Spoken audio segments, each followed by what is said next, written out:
सभी दर्शकों को हाथ जोड़ के नमस्कार। मैं काजल स्वागत करती हूँ आप सबका अपनी वीडियो में। तो आज की वीडियो में हम बात करेंगे कि एक लड़की जिसकी शादी को कुल 4 ही महीने हुए थे, उसको मौत के घाट उतार दिया जाता है। ससुराल पक्ष के लोगों के द्वारा उसे फांसी पर लटका दिया जाता है। तो पूरे मामले की एक बार बातचीत कर लेते हैं, क्या कुछ था। पानीपत के खटका बस्ती की रहने वाली पूजा नाम की 24 वर्षीय लड़की की शादी पानीपत के ही निमड़ी गांव में किसी लड़के के साथ हो जाती है। फरवरी 2025 में उसकी शादी होती है। फरवरी, मार्च, अप्रैल, मई, जून 4 महीने का सफ़र तय करने के बाद जुलाई में बुधवार को उस लड़की के साथ कुछ ऐसा होता है। ससुराल पक्ष के द्वारा उसे मारकर फांसी पर टांग दिया जाता है। और जब मायका पक्ष वहाँ पर पहुँचता है तो ससुराल पक्ष का कोई भी सदस्य वहाँ पर उन्हें मौजूद नहीं मिलता है। तो पूरी घटना कुछ इस तरह थी, आइए एक बार जान लेते हैं। धर्मपत्नी शब्द का आपके नज़रिए में क्या मतलब है? धर्मपत्नी एक वो लड़की जो कि 24 से 25 साल का सफ़र अपने घर पर तय करके पढ़ लिख कर हर काम में सक्षम बनकर उसके माता पिता द्वारा शादी करके विदा कर दी जाती है। वो माँ बाप जो अपनी बच्ची को छोटी से लेकर बड़ी होने तक हर चीज़ सिखाते हैं, उसके सपने बुनते हैं, उसे कामयाब बनाकर उसके ससुराल भेजते हैं। वो लड़की जो शादी करके बहुत सारे सपने अपनी आंखों में लेकर अपने ससुराल में आती है कि ससुराल जाने के बाद मैं ये करूँगी, मैं वो करूँगी। लेकिन जैसे ही वो ससुराल की चौखट पर पाँव रखती हैं, ससुराल पक्ष के द्वारा उसे इतना प्रताड़ित किया जाता है कि वो ठीक से अपने घर वालों को, अपने मायके वालों को बता भी नहीं पाती कि वो क्या क्या यातनाएं सहन कर रही हैं। क्योंकि एक लड़की जो कि मिडिल क्लास फैमिली से है, उसे पता है कि उसके माता पिता ने उसकी एक बार में शादी जो की है उसमें इतना खर्च जो किया है वो दोबारा वो नहीं कर सकते। इसलिए वो चाहती है कि कुछ समय बाद शायद सब ठीक हो जाए, और यही सोच बनाए रखते हुए वो सब कुछ सहन कर जाती है। और एक दिन ऐसा आता है जब वो सहन कर करके जो लिमिट है वो क्रॉस हो जाती है। खुद वो भले ही मरने की कोशिश ना करे, लेकिन ससुराल वाले उसे मार कर उसके साथ जो है बहुत ही बुरा सलूक करते हैं। तो इस लड़की के साथ भी कुछ ऐसा ही हुआ था। तो पूजा के घर वालों का कहना था कि हमारी बेटी सीधी सादी थी, शरीफ थी। शादी के महीने तक तो सब कुछ नॉर्मल ही चल रहा था, लेकिन महीने 1.5 महीने के बाद पूजा को अपने पति पर शक होने लगा था। उसके पति के उसकी सगी काकी के साथ, यानी काकी भतीजे के आपस में अवैध संबंध थे। और इस बात का पूजा को जो है प्रूफ भी मिल जाता है, वो अपनी आंखों से भी देख लेती है। और ये बात पूजा अपने ससुराल वालों को बताती है, यानी कि अपने सास ससुर को बताती है कि ऐसे ऐसे इनके जो है इनकी काकी के साथ अवैध संबंध है।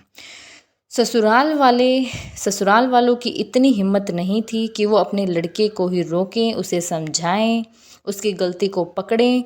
बजाय इसकी वो पूजा को ही मारते पीटते थे और दबा देते थे कि अपने पति के बारे में ऐसा बोलने वाली तुम होती कौन हो, हमारा बेटा तो इतना अच्छा है, ये है वो है। कुछ टाइम बाद पूजा को पता चलता है कि जो उसका पति है उसकी पहले भी कहीं शादी हो रखी थी और ये उसकी दूसरी शादी है, और उसके बाद भी उसकी काकी के साथ अवैध संबंध है। तो आप एक बार सोच कर देखो, जो इंसान अपनी पहली पत्नी से भी खुश नहीं था, फिर उसने दूसरी शादी की और अब उसकी काकी के साथ उसके अवैध संबंध हैं, तो वो इंसान नहीं, वो कोई हैवान है जिसका जो है मतलब कि नीयत जो है बिल्कुल ख़राब है, गंदी है, वो कभी घर नहीं बसा सकता है। तो पूजा जो है ये सारी बातें अपने जो है माता पिता को अपने घर पर बताती है। तो घर वाले जो हैं भाई सास ससुर को बोलते हैं कि ऐसे ऐसे आपके बेटे में ये कमियां हैं। तो ससुराल वाले मायके पक्ष को भी दाब देते हैं, बोलते हैं कि ये जो है इसको वहम हो गया है, हमारे बेटे में ऐसा कुछ नहीं है। तो पूजा के बार बार अपने सास ससुर को टोकने पर जो सास ससुर हैं वो अपने बेटे से पूछते हैं कि क्या कुछ ऐसा है या नहीं है। तो लड़का जो है वो निडर था, वो किसी से डरता नहीं था और ड्रिंक करता था, शराब पीता था और बहुत ज़्यादा पिटाई करता था पूजा की। और घर में भी उसका देवर भी, उसकी सास ससुर भी, कोई भी उसको जो है मारता पीटता रहता था, उसकी कोई कदर नहीं थी। जैसा एक पशु के साथ घर में सुलूक होता है, वैसा ही पूजा के साथ सुलूक होता था। उसे कोई भी मार पीट देता था, कोई भी उससे बदतमीज़ी से बात करता था। तो लड़का अपने माता पिता को बताता है कि हाँ, मेरे इसके साथ जो है वैसे अवैध संबंध हैं जो एक पति पत्नी के बीच में होते हैं। उसके बावजूद भी उस लड़के के माँ बाप उसको कुछ नहीं बोलते। वो अपने लड़के से ही जो है दबते थे। वो ड्रिंक करता था, गुस्से वाला था, इसलिए वो अपनी बहू को ही टॉर्चर करते थे, मार पिटाई करते थे कि ये डर से कुछ ना बोले या फिर यहाँ से निकल जाए, ये किसी तरह भाग जाए। तो सब कुछ सहन करते करते करते करते एक दिन ऐसा आता है जब बुधवार को सुबह सुबह 6 बजे के आसपास किसी पड़ोसी के द्वारा फ़ोन करके पूजा के मायके वालों को बताया जाता है कि ऐसे ऐसे पूजा की जो है लाश लटकी हुई है फांसी पे, आ जाओ और अपनी बेटी को संभाल लो। उसके मायके वालों की जो पैरों से ज़मीन खिसक जाती है, वो हड़बड़ी में पूजा के ससुराल पहुंचते हैं। तो जाके देखते हैं कि उनकी बेटी की लाश फांसी के फंदे पर लटकी हुई थी और वहां पर ससुराल पक्ष का कोई भी व्यक्ति मौजूद नहीं था। तो बात सुनने के बाद पूरे गांव में जो है बात फैल जाती है कि ऐसे ऐसे उनकी बहू ने जो है सुसाइड कर लिया है। गांव वालों का कहना था कि पूजा के जो पैर है वो ज़मीन पर टिक रहे थे। तो इस बात से साफ साफ लगता है कि उसे मारकर ही फांसी पर लटकाया गया था ताकि ऐसा शो हो कि इसने सुसाइड किया है। दूसरी ओर पूजा के मायके वाले ससुराल वालों पर गंभीर आरोप लगा रहे थे। आप एक बार ये वीडियो देख लीजिए।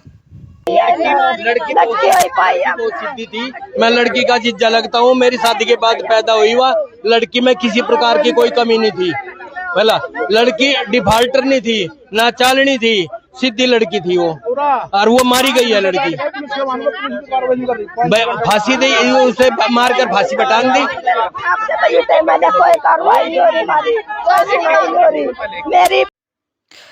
मुझे एक बात समझ में नहीं आती, जब तक इन लड़कों की शादी नहीं होती तब तक तो इनके फैमिली वाले गिड़गिड़ाते रहते हैं, लड़की की भीख मांगते रहते हैं कि हमारे बेटे के साथ शादी कर दो, इसका घर बस जाए, क्या पता ये सुधर जाए।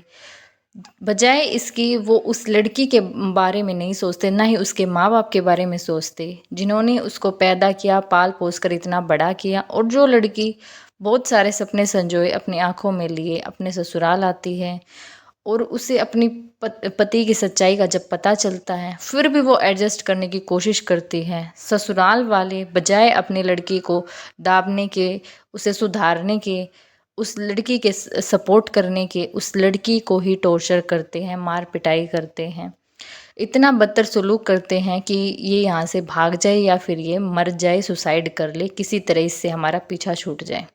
फरवरी में शादी हुई थी और जुलाई में उस लड़की को जो है मौत के घाट उतार दिया जाता है। 3 से 4 महीने वो लड़की मुश्किल से सरवाइव कर पाती है।